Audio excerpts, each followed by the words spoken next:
Hello anime lovers, स्वागत है आपका द एनिमे एक्सप्लेनर चैनल पर। और आज हम देखेंगे जुजुत्सु काइसेन के नए सीजन 3 के एपिसोड नंबर 2 को। लास्ट एपिसोड में हम लोगों ने देखा था कि किस तरीके से यूटा यूजी को अपनी तलवार से मार देता है। इसके बाद हमें थोड़ी बहुत सुकुना की भी झलक दिखाई जाती है, जो कि इस बात से काफी ज्यादा डिसअपॉइंट सा लग रहा होता है। अब इसके बाद नाओया और चोजो की लड़ाई दिखाई जाती है। नाओया चोजो की बैंड बजा रहा है। उसकी स्पीड ही इतनी ज्यादा तेज होती है कि चोजो तो उसके हमलों को रोक ही नहीं पा रहा है। इसी तरीके से नाओया अब उसे बार बार मारे जा रहा होता है और उसकी हालत बुरी कर रहा होता है। इतने सारे मुक्के खाने के बाद चोजो सोचने लगता है कि इसकी स्पीड तो काफी ही ज्यादा तेज है। मैं समझ नहीं पा रहा हूँ कि आखिरकार यह कौन सी टेक्निक यूज कर रहा है। यह इतने प्रेशर से हमला कर रहा है कि यह अपना गार्ड डाउन कर ही नहीं रहा है। ये मुझे हमला करने का मौका नहीं दे रहा है।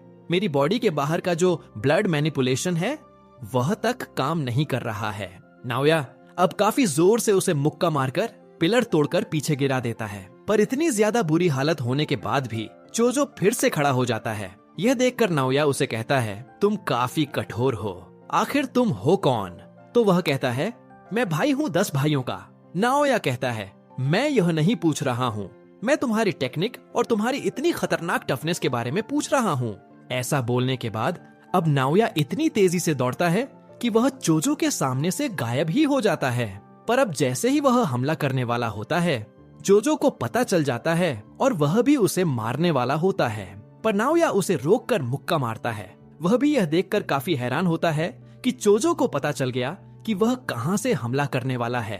पर फिर भी इतना काफी नहीं था। वह अब काफी जोर से उसके ऊपर हमला कर देता है, पर उसे ज्यादा कुछ नहीं होता। नाओया अब समझ जाता है कि चोजो इस समय पर flowing red scale technique use कर रहा है, यानी कि वह अपनी पूरी पावर को अपनी आंखों की मसल्स पर लगा रहा है, जिसकी वजह से वह उसकी मूवमेंट्स को देख पा रहा है। नाओया अपने साथ एक नाइफ लेकर आया है, जिससे वह चोजो को घायल कर देता है। वह कहता है, माफ करना, मैं शुरुआत से ही काउंटर अटैक करने वाला था। तुम काफी कठोर थे, तो मुझे लगा कि मुझे अपना वेपन यूज करना चाहिए। वैसे भी तुम ब्लड मैनिपुलेशन यूज करते हो, तो ब्लीडिंग को रोकना तुम्हारे लिए काफी इजी होगा, है ना? देखते हैं कि तुम मुझसे कितनी देर तक लड़ पाते हो। वहीं चोजो उससे कहता है, ओह, तो तुम अपने साथ वेपन लेकर घूमते हो? वह कहता है, हाँ, एक सोर्सर को जीतने के लिए हमेशा तैयार रहना चाहिए, इसलिए मैं अपने साथ वेपन रखता हूँ। मेरे जितने बड़े भाई हैं, वह लोग तो काफी बेकार थे। वे ऐसे ही केयरलेसली इधर उधर घूमा करते थे। वह बताता है कि मैं अपने सिबलिंग्स को काफी ज्यादा हेट करता हूँ। उन सभी लोगों को अपने आप ही मर जाना चाहिए। जिस पर चोजो कहता है, शायद तुम अपने भाइयों की ही वजह से यहाँ तक पहुँचे हो। तुम्हें इस तरीके से अपने भाइयों की इंसल्ट नहीं करनी चाहिए। यह सुनकर नाओया घबरा जाता है। उसे समझ आ जाता है कि चोजो कुछ तो करने वाला है, इसलिए अब वह बचने के लिए वहाँ से भाग जाता है। और उसका भागना सही भी था, क्योंकि अगर वह नहीं भागता तो वह मारा जाता। ऐसा इस वजह से क्योंकि वहाँ पर अब खून की एक बाढ़ आ जाती है। जी हाँ गाइस, खून की एक बाढ़। नाओया समझ जाता है कि अगर यह खून उसे टच हुआ तो वह खत्म हो सकता है, इसलिए वह काफी तेजी से उससे बच रहा होता है। वह भी यह देखकर काफी हैरान है और अब चोजो से कहता है, आखिरकार इतना खून खोने के बाद भी तुम जिंदा कैसे हो? बाय द वे गाइस, यहाँ पर हम लोगों को काफी कमाल की एनिमेशन दिखाई गई है। हमें पता चलता है कि इस टेक्निक का नाम है डेथ पेंटिंग वर्म्स। यह दरअसल हाइब्रिड है कर्स और ह्यूमंस का। वह लोग ऐसी यूनिक कॉन्स्टिट्यूशन को पोजेस करते हैं जो कि कर्स एनर्जी को ब्लड में कन्वर्ट कर सकती है। तो इसका मतलब है कि जब तक चोजो की कर्स एनर्जी रहेगी, उसका खून खत्म हो भी जाए तो भी वह नहीं मरेगा। वहीं नाओया जैसे तैसे करके उन हमलों से बच तो जाता है, पर अब जैसे वह रुकता है, उसके पैर नीचे पड़े खून से ही चिपक जाते हैं। जिसके बाद चोजो उसके सामने आ जाता है और कहता है, अब तो तुम्हें पता ही है कि तुम्हारा खेल खत्म हो गया है। ऐसा बोलकर वह हमला कर देता है। पर नाओया कहता है, वह तो देखेंगे कि कौन मरता है। उसे लगता है कि वह अपनी टेक्निक से आराम से चोजो के अटैक से बच जाएगा, पर वह गलत था। चोजो के हमले इतने पावरफुल होते हैं कि वह उसे लग जाते हैं। उसकी अब बुरी हालत हो जाती है और वह नीचे गिर जाता है। अब इसी मौके का फायदा उठाकर चोजो उसे खत्म करने के लिए आ रहा होता है। वह अपना फाइनल हमला करने ही वाला होता है कि अचानक से यूटा आ जाता है। इससे पहले कि चोजो रिएक्ट कर पाता, यूटा हल्का सा हाथ मारकर उसे बेहोश कर देता है।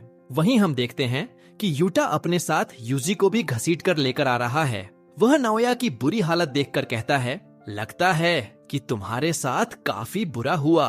जिस पर नाओया कहता है, मुझे इस तरीके से नीचा मत दिखाओ, मैं ठीक हूँ। जैसे ही वह यह बात बोलता है तभी अचानक से उसकी और बुरी हालत हो जाती है और उसके मुंह से काफी खून निकलने लगता है। वह सोच में पड़ जाता है कि कहीं वह पॉइजन से इन्फेक्ट तो नहीं हो गया, पर वह सोचता है कि नहीं, जोजो की ब्लड मैनिपुलेशन के अंदर ऐसा इफेक्ट नहीं है। वह समझता है कि शायद यह उसकी टेक्निक का इफेक्ट नहीं है, बल्कि उसके अंदर इतना खून है कि वह इंसान है ही नहीं, वह एक इनकारनेटेड बॉडी है। मेरे अंदर उसका खून घुस चुका है और मेरी बॉडी उसे रिजेक्ट कर रही है। उसकी बुरी हालत देखकर यूटा कहता है, क्या मैं तुम्हें हील कर दूं? मेरी रिवर्स कर्स टेक्निक दूसरे लोगों को हील भी कर सकती है, पर बदले में मैं चाहता हूँ कि तुम जाकर बॉस को खुद ही बता दो कि इतादोरी मर चुका है। अगले सीन में अब हम लोगों को यूजी का बचपन दिखाया जाता है, जहाँ पर वह काफी छोटा है और उसके फादर ने उसे पकड़ रखा है। हमें पता चलता है कि यूजी के फादर का नाम जिन है। वहीं जिन के फादर यानी कि यूजी के दादाजी, जिनसे उसकी वाइफ के बारे में बात कर रहे होते हैं, वह उसे कहते हैं, तुम्हारी जिंदगी तुम्हारी है, तुम्हें उसे जैसा जीना है जियो, लेकिन अपनी वाइफ से दूर रहो, तुम मर जाओगे। यह सुनकर जिन अपने फादर से कहता है, यूजी के सामने ऐसी अजीब बातें मत करो। तो यूजी के दादाजी कहते हैं, मुझे पता है कि तुम्हें एक बच्चा चाहिए था, पर वह काउरी तुम्हें नहीं दे सकती थी। जिस रीजन की वजह से काउरी मरी है, वह अभी कुछ और बोल ही रहे होते हैं कि तभी वहाँ पर यूजी की मॉम को दिखाया जाता है। दरअसल इसी का नाम ही काउरी है और हम लोग इसके फोरहेड पर स्टिचेस, टांके भी देख सकते हैं। वह अब यूजी के दादाजी से कहती है, आप यह क्या बातें कर रहे हो? तभी अचानक से यूजी को होश आ जाता है और वह देखता है कि उसके सामने यूटा बैठा था। जैसे ही यूटा देखता है कि यूजी ठीक है, वह काफी रिलीव्ड फील करता है। यह देखकर यूजी कंफ्यूज हो जाता है, तो यूटा उसे बताता है, शायद यह सितंबर की बात है। उस समय गोजो मेरे पास आए थे और कहा था कि मैं तुम्हारा ख्याल रखूं। माफ करना, मेरे पास और कोई चॉइस नहीं थी, इसलिए मुझे तुम्हें मारने की एक्टिंग करनी पड़ी। यूजी हैरान होकर कहता है, क्या वो नाटक था? तो वह कहता है, हाँ। इसके बाद हमें पास्ट का सीन दिखाया जाता है, जहाँ गोजो ने यूटा से कहा था, अगर मुझे कुछ भी हो जाए तो यूटा, मैं चाहता हूँ कि तुम अभी के फर्स्ट ईयर और सेकेंड ईयर के स्टूडेंट्स को संभालो। हाकारी तो खुद को संभाल लेगा, पर तुम बाकी को संभाल लेना। जिस पर यूटा विश्वास नहीं करता और कहता है, आपको भला क्या हो सकता है? गोजो कहता है, फिर भी स्पेशली मैं चाहता हूँ कि तुम फर्स्ट ईयर के यूजी इतादोरी को संभालो। वह तुम्हारी ही तरह है, उसका भी तुम्हारी तरह एक सीक्रेट एग्जीक्यूशन होने वाला था। सीन वापस प्रेजेंट में आता है, जहाँ यूटा यूजी से कहता है, मैं नहीं चाहता था कि तुम्हें कोई और एग्जीक्यूशनर मारे, इसलिए मेरे पास यही चॉइस बची थी। मुझे नाटक करना पड़ा तुम्हें मारने का। ऑफ कोर्स वह लोग बेवकूफ नहीं हैं। उन लोगों ने मुझसे कसम खिलवाई थी कि मैं तुम्हें मार कर ही रहूं, तो मैंने तुम्हें सही में मार दिया था, इसके लिए माफ कर दो। यूजी कहता है, एक सेकेंड, अगर तुमने मुझे मार दिया था तो मैं जिंदा कैसे हूँ? तो वह कहता है, मेरी रिवर्स कर्स टेक्निक की वजह से। तुम्हें मारने के बाद मैंने इंस्टेंटली तुम्हारे हार्ट को हील कर दिया था। मुझे लगा था कि यह तुम पर काम करेगा, क्योंकि सुकुना ने भी एक बार तुम्हारे हार्ट को रिपेयर किया था। ज्यादातर लोगों को नहीं पता है कि मैं डायरेक्टली पॉजिटिव एनर्जी को आउटपुट कर सकता हूँ, तो ये अभी दूसरी बार है कि तुम मरकर जिंदा हुए हो। इसके बारे में लोगों को काफी जल्द पता चल सकता है, पर अभी के लिए दुनिया के सामने तुम्हारा एग्जीक्यूशन कंप्लीट हो चुका है। यूजी पूछता है, आखिर तुम इतना मेरे लिए क्यों कर रहे हो? तो वह कहता है, क्योंकि जिन लोगों की मैं परवाह करता हूँ वह लोग तुम्हारी परवाह करते हैं। मेरे अंदर भी एक बार मुझसे ज्यादा ग्रेट पावर थी। मुझे लगा था कि वह पावर मुझे जबरदस्ती दी गई, पर असलियत में वह मुझे मेरी ही वजह से मिली थी। पर तुम्हारा केस अलग है। तुम जो पावर कैरी करते हो वह तुम्हारी खुद की नहीं है। इन सभी चीजों में तुम्हारी कोई गलती नहीं है। यह सुनकर यूजी हैरान हो जाता है और कहता है, नहीं, ऐसी बात नहीं है, यहाँ गलती की बात नहीं है, मैंने काफी लोगों को मारा है। इतने में ही वहाँ पर फुशिगिरो यानी मेगुमी आ जाता है। वह यूजी को पकड़कर कहता है, तुम क्या कर रहे हो? हमें जुजुत्सु हाई में वापस चलना होगा। इस समय वहाँ का बैरियर काफी कमजोर है, तो यही मौका है। तुम वहाँ आ सकते हो, ज्यादा लोगों को पता नहीं चलेगा।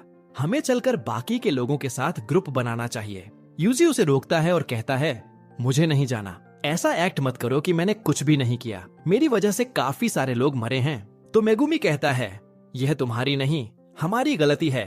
तुम्हें कोई हक नहीं है यह खुद डिसाइड करने का कि किसकी गलती है।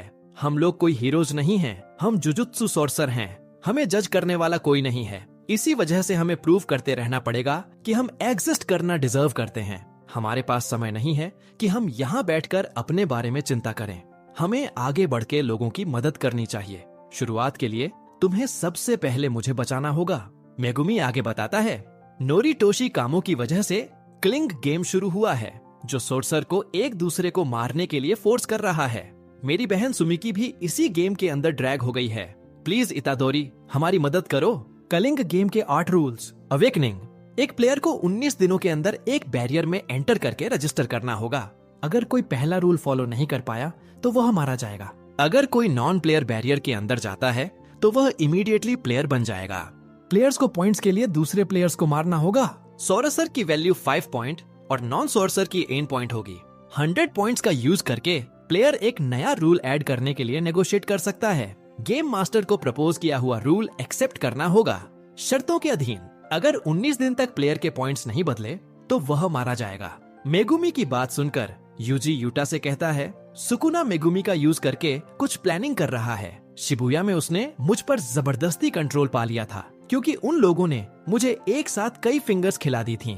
इस समय मेरे अंदर 15 फिंगर्स हैं। मुझे नहीं लगता कि वह फिर से कंट्रोल कर पाएगा, लेकिन अगर सुकुना मेरी बॉडी पर कंट्रोल कर लेता है तो बिल्कुल हेजिटेट मत करना और मुझे मार देना। यूटा कहता है, ठीक है, मैं ऐसा ही करूंगा। इसके बाद यूजी मेगुमी से पूछता है, अब मैं क्या करूं? मेगुमी कहता है, सबसे पहले हमें मास्टर टेंगन से कांटेक्ट करना होगा ताकि पूछ सकें कि गोजो को अनसील कैसे किया जाए और नोरिटोशी कामो का असली प्लान क्या है। इनका जवाब सिर्फ मास्टर टेंगन ही दे सकते हैं। यूजी पूछता है, क्या यूकी को कुछ पता है? मेगुमी बताता है कि टेंगन से बात करने का आइडिया उसी का है और वह जुजुत्सु हाई में ही छिपी है। तभी यूटा कहता है, प्रॉब्लम यह है कि हम टेंगन के कंसीलमेंट बैरियर को पार कैसे करेंगे, क्योंकि 8000 में से सिर्फ एक दरवाजा सही होता है जो बदलता रहता है। यूजी घबराकर पूछता है, क्या नोबारा सही में खत्म हो गई है? जिस पर मेगुमी चुप रहता है। यूजी समझ जाता है कि नोबारा मर चुकी है और उसे काफी गुस्सा आता है। तभी वहाँ चोजो आ जाता है और कहता है, हम टेंगन के बैरियर को पार कर सकते हैं। वह बताता है कि माहितो ने एक बार सुकुना की फिंगर्स और डेथ पेंटिंग वॉर्म्स को चुराया था। हम भी वही करेंगे। चोजो अपने भाइयों की प्रेजेंस को सेंस कर सकता है जो जुजुत्सु हाई के वॉल्ट में रखे हैं। यह सुनकर यूकी हैरान होती है और पूछती है, तुम कौन हो? यूजी कहता है, अभी के लिए कह सकते हो कि यह मेरा भाई है। यह सुनकर चोजो खुश हो जाता है। वे लोग वॉल्ट में पहुंचते हैं। यूकी बताती है कि यहाँ एक एलिवेटर है जो Tom's of the star corridor तक जाती है। वहाँ पहुंचकर यूजी खून के धब्बे देखता है। यूकी बताती है कि यह 12 साल पहले हुआ था जब चीजें बिगड़नी शुरू हुई थीं। वे हॉल में पहुंचते हैं पर वहाँ कोई नहीं होता। यूकी को लगता है कि टेंगन उन्हें रिजेक्ट कर रहा है। वे वापस जाने ही वाले होते हैं कि अचानक वहाँ मास्टर टेंगन प्रकट होते हैं। वह कहते हैं, क्या तुम लोग अभी ही जा रहे हो?